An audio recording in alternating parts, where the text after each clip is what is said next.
Hello dear students, this is the continuation part of directive principles of state policy. So in last session we have discussed till 10 participation of workers and participation of workers in management of industry. So in this session we will understand one by one remaining 9 more articles. Okay, so 11th one, that is Uniform Civil Code. 11th one, Uniform Civil Code, Article 44. Article 44 requires the state to endeavor to secure for the citizens a uniform civil code throughout the territory of India. Article 44, and this is very important article, so you have to keep it in your mind. ಏಕರೂಪದ ನಾಗರಿಕ ಸಂಹಿತೆ 44ನೇ ವಿಧಿ ಭಾರತದ ಭೂಪ್ರದೇಶದಾದ್ಯಂತ ನಾಗರಿಕರಿಗೆ ಏಕರೂಪದ ನಾಗರಿಕ ಸಂಹಿತೆಯನ್ನು ಭದ್ರಪಡಿಸಿಕೊಳ್ಳುವುದನ್ನು ತಿಳಿಸುತ್ತದೆ. Okay, this is uniform civil code. And next one is free and compulsory education for children. Free and compulsory education for children. This is also a very important article. Article 45 requires the state to make provision for free and compulsory education for all children until they complete the age of 14 years. Okay, so ಈ article 45 ವಿಧಿ 45ರ ಅನ್ವಯ ಎಲ್ಲ ಮಕ್ಕಳಿಗೆ 14 ವರ್ಷ ತುಂಬುವವರೆಗೆ ಉಚಿತ ಮತ್ತು ಕಡ್ಡಾಯ ಶಿಕ್ಷಣ ಒದಗಿಸುವ ಅಗತ್ಯತೆಯನ್ನು ತಿಳಿಸುತ್ತದೆ. ವಿಧಿ 45. Okay, so the next 13th one, promotion of education and economic interest of weaker sections. Promotion of educational and economic interest of weaker sections. Article 46. Article 46. So Article 46 requires the state to promote with special care the educational and economic interests of the weaker sections of the people, and in particular the economic interest of the scheduled caste and scheduled tribes, and to protect them from social injustice and from all forms of exploitation. ಅಂದರೆ ದುರ್ಬಲ ವರ್ಗಗಳ ಶೈಕ್ಷಣಿಕ ಮತ್ತು ಆರ್ಥಿಕ ಹಿತಾಸಕ್ತಿಗಳನ್ನು ಕಾಪಾಡುವಂಥದ್ದನ್ನು ನಾವು ವಿಧಿ 46ರಲ್ಲಿ ಕಾಣುತ್ತೇವೆ. ಈ ವಿಧಿಯ ಪ್ರಕಾರ ಈ ವಿಧಿ ಏನು ಹೇಳುತ್ತೆ ಅಂದರೆ, ದುರ್ಬಲ ವರ್ಗದವರ ಶೈಕ್ಷಣಿಕ ಮತ್ತು ಆರ್ಥಿಕ ಹಿತಾಸಕ್ತಿಗಳನ್ನು ಕಾಪಾಡುವುದು, ಪರಿಶಿಷ್ಟ ಜಾತಿ ಪರಿಶಿಷ್ಟ ಪಂಗಡದವರ ಆರ್ಥಿಕ ಹಿತಾಸಕ್ತಿಗಳನ್ನು ವಿಶೇಷ ಕಾಳಜಿಯನ್ನು ಉತ್ತೇಜಿಸಲು ಮತ್ತು ಸಾಮಾಜಿಕ ಅನ್ಯಾಯದಿಂದ ಅಥವಾ ಯಾವುದೇ ರೀತಿಯಾದಂತಹ ಶೋಷಣೆಯಿಂದ ರಕ್ಷಿಸಲು ರಾಜ್ಯವನ್ನು ನಿರ್ದೇಶಿಸುತ್ತದೆ. And 14th one, rising the level of nutrition and standard of living and improvement of public health. That is 14th one, Article 47. Article 47 imposes a duty upon the state to rise the level of nutrition and the standard of living of the people and the improvement of public health. In particular, the state should endeavor to bring about prohibition of intoxicating drinks and drugs which are injurious to health. ಅಂದರೆ ಪೌಷ್ಟಿಕಾಂಶದ ಮಟ್ಟ ಮತ್ತು ಜೀವನ ಮಟ್ಟವನ್ನು ಹೆಚ್ಚಿಸುವುದು ಮತ್ತು ಸಾರ್ವಜನಿಕ ಆರೋಗ್ಯದ ಸುಧಾರಣೆ. ವಿಧಿ 47. ವಿಧಿ 47 ಇದರಲ್ಲಿ ರಾಜ್ಯದ ಮೇಲೆ ಕರ್ತವ್ಯವನ್ನು ಈ ಕರ್ತವ್ಯವನ್ನು ರಾಜ್ಯದ ಮೇಲೆ ವಿಧಿಸುತ್ತದೆ. ಅಂದರೆ ಜನರ ಜೀವನ ಮಟ್ಟ ಮತ್ತು ಸಾರ್ವಜನಿಕ ಆರೋಗ್ಯ ಸುಧಾರಣೆ. ನಿರ್ದಿಷ್ಟವಾಗಿ ಹೇಳುವುದಾದರೆ, ಆರೋಗ್ಯಕ್ಕೆ ಹಾನಿಕಾರಕವಾಗುವಂತಹ ಮಾದಕ ಪಾನೀಯಗಳಾಗಲಿ ಅಥವಾ ಮಾದಕ ದ್ರವ್ಯಗಳ ನಿಷೇಧವನ್ನು ರಾಜ್ಯವು ಪ್ರಯತ್ನಿಸಬೇಕು ಎಂಬುದನ್ನು ವಿಧಿ 47ರ ಅನ್ವಯ ನಾವು ತಿಳಿದುಕೊಳ್ಳುತ್ತೇವೆ. And next 15th one, Organization of Agriculture and Animal Husbandry on Modern and Scientific Lines. Okay, so Article 48, Organization of Agriculture and Animal Husbandry on Modern and Scientific Lines. Article 48 directs the state to take steps to organize agriculture and animal husbandry on modern and scientific lines. In particular, it directs the state to take steps for preserving and improving the breeds and prohibiting the slaughter of cows and calves and other milk and draught cattle. ಅಂದರೆ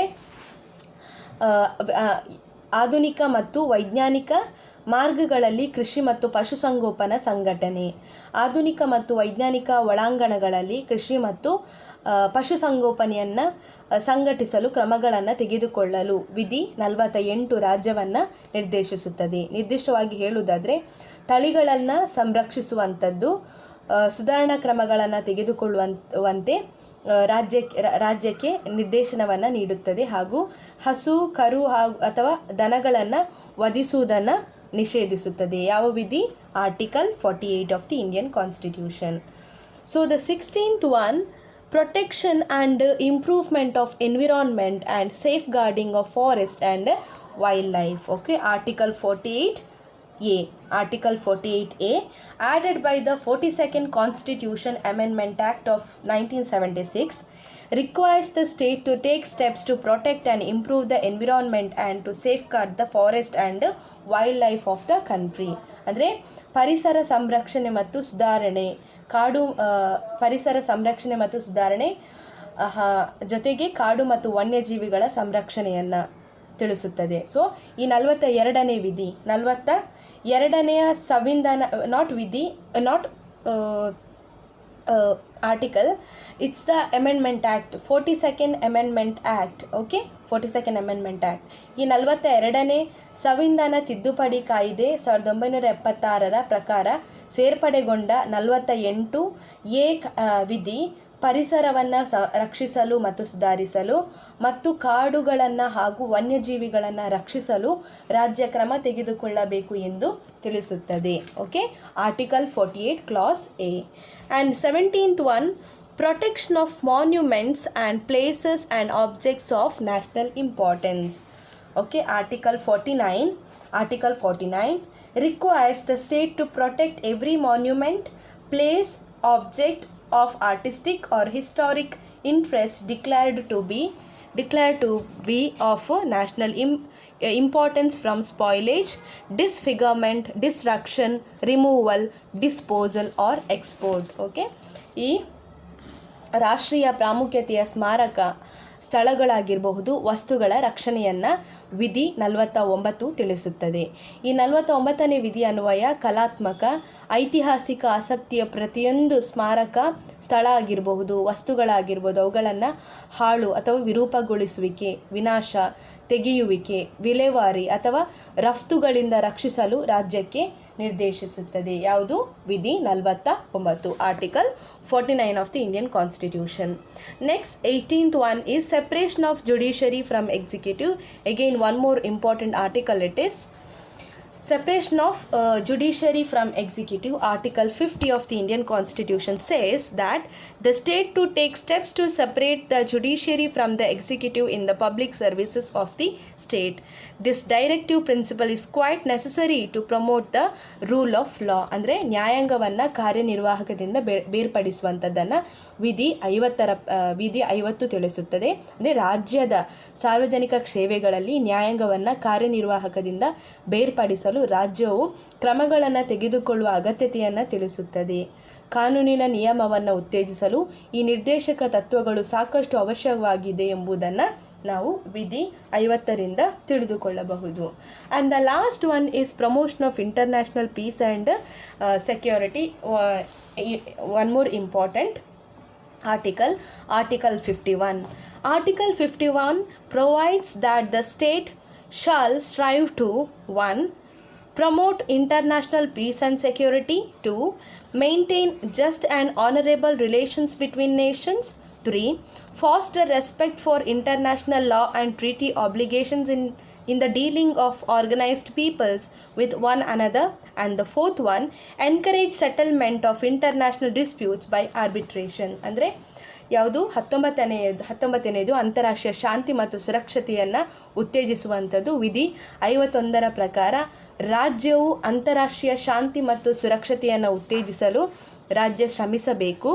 ರಾಷ್ಟ್ರಗಳ ನಡುವೆ ನ್ಯಾಯಯುತ ಮತ್ತು ಗೌರವಾನ್ವಿತ ಸಂಬಂಧಗಳನ್ನು ಕಾಪಾಡಿಕೊಳ್ಳುವಂಥದ್ದು, ಮೂರನೇದಾಗಿ ಸಂಘಟಿತ ಜನರ ಪರಸ್ಪರ ವ್ಯವಹಾರಗಳಲ್ಲಿ ಅಂತಾರಾಷ್ಟ್ರೀಯ ಕಾನೂನು ಮತ್ತು ಒಪ್ಪಂದದ ಕಟ್ಟುಪಾಡುಗಳನ್ನು ಗೌರವಿಸುವಂಥದ್ದು.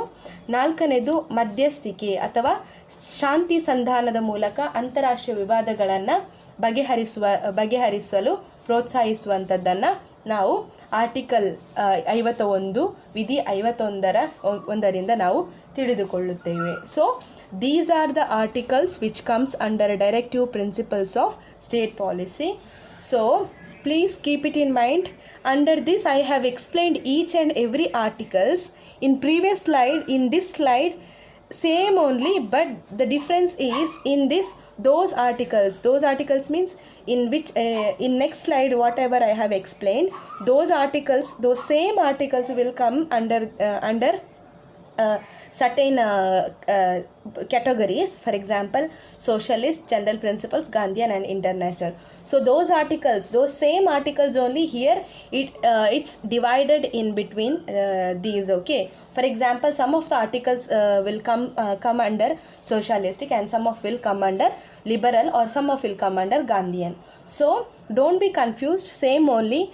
This slide I have given because for your exam point of view. Okay, this will help you to study each and every article in detail. Okay, so next let us move on to understand differences between fundamental rights and directive principles of state policy. Differences between fundamental rights and directive principles of state policy. So part 3 article 12 to 35 fundamental rights. In part 4 this is part 3 directive principles, part 4 article 36 to 51. Okay, so part 3 fundamental rights and part 4 directive principles. Okay, so yes, so the first difference is fundamental rights are justiciable and directive principles are non-justiciable. That means, see, why we say justiciable fundamental rights? Because so see, if I'm going to explain about justiciable means, see, if state does not respect your fundamental rights, in this case you can go to court, so that court will ask state to enforce the fundamental rights. Okay, so that is why it is called as justiciable. ಅಂದರೆ ಇವುಗಳು ನ್ಯಾಯಯುತವಾದವುಗಳು. ಒಂದು ವೇಳೆ state ನಿಮ್ಮ fundamental ರೈಟ್ಸನ್ನು respect ಮಾಡದಿದ್ದರೆ ನೀವು court ಮೆಟ್ಟಲು ಹತ್ತಬಹುದು. ಆ ಮುಖಾಂತರ ಕೋರ್ಟ್ ಸ್ಟೇಟ್ ಹತ್ತಿರ ಫಂಡಮೆಂಟಲ್ ರೈಟ್ಸನ್ನು ಎನ್ಫೋರ್ಸ್ ಮಾಡಲು ಒಂದು ಆದೇಶವನ್ನು ನೀಡಬಹುದು. And directive principles are non-justiciable means if state does not follow or does not apply these principles or DPSP, in this case you can't go to court. Okay, you can't go to court. So that is why directive principles are referred as non-justiciable. Okay, so the second point is prohibitive in nature. Fundamental rights are prohibitive in nature and directive principles are positive in nature. So prohibitive in nature means these are negative as they prohibit the state from doing certain things. Okay, so directive principles are positive in nature, because these are positive as they require the state to do certain things. Okay, so the next one, static rights and dynamic directive principles are dynamic rights. Static ಅಂದರೆ ಸ್ಥಿರವಾದಂಥವುಗಳು, dynamic ಅಂದರೆ ಪರಿವರ್ತನಾಶೀಲ ಹಕ್ಕುಗಳು ಯಾವುದು? Directive principles. And next, fundamental rights realizes political democracy, directive principles realizes social and economic democracy. See, in fundamental rights it's not only realizing political democracy, but also political justice. Okay, also achieving political justice in directive principles, not just realizing social and economic democracy, along with that, achieving social and economic justice. Okay, so fundamental rights are mandatory, ಕಡ್ಡಾಯವಾದಂಥವುಗಳು, directive principles options. Okay, options and pure wishes. And sixth one, liberal rights. Fundamental rights are liberal rights, whereas directive principles are social welfare rights. Liberal rights means they promote the welfare of the individual, hence they are personal and individualistic. So social welfare rights means they promote the welfare of the community, hence they are socialistic in nature. Okay, so the seventh one is individual rights. Fundamental rights are individual rights and directive principles are collective rights. So liberal rights and individual rights are the same, because liberal rights means it gives importance to individual rights. So social welfare rights means, securing welfare of the community or welfare of the state or welfare of the people. So it is called as collective rights only.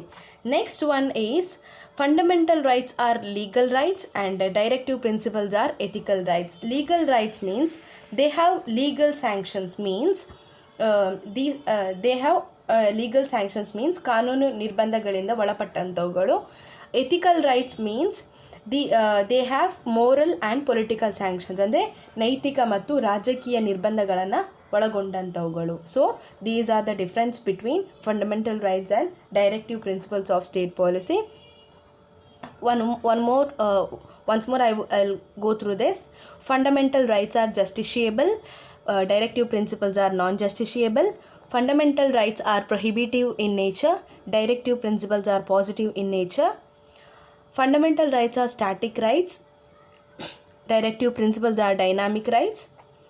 Fundamental rights realizes political democracy, directive principles realizes social and economic democracy. Fundamental rights are mandatory, directive principles are optional directives or pure wishes. Fundamental rights are liberal rights and directive principles are social welfare rights. Fundamental rights are individual rights and directive principles are collective rights. And fundamental rights are legal rights and directive principles are ethical rights. Okay, so these are the differences between fundamental rights and directive principles of state policy. Here you need to focus on justiciable and non-justiciable. Okay, so and one more thing, political democracy and social and economic democracy. So these are the main articles and also the differences between directive principles of state policy with the fundamental rights. So this part of the constitution is very important. So please, if you have any doubts on anything, please do feel free to ask me. You can contact me anytime. Okay, so okay students, that's all for today. Thank you for listening.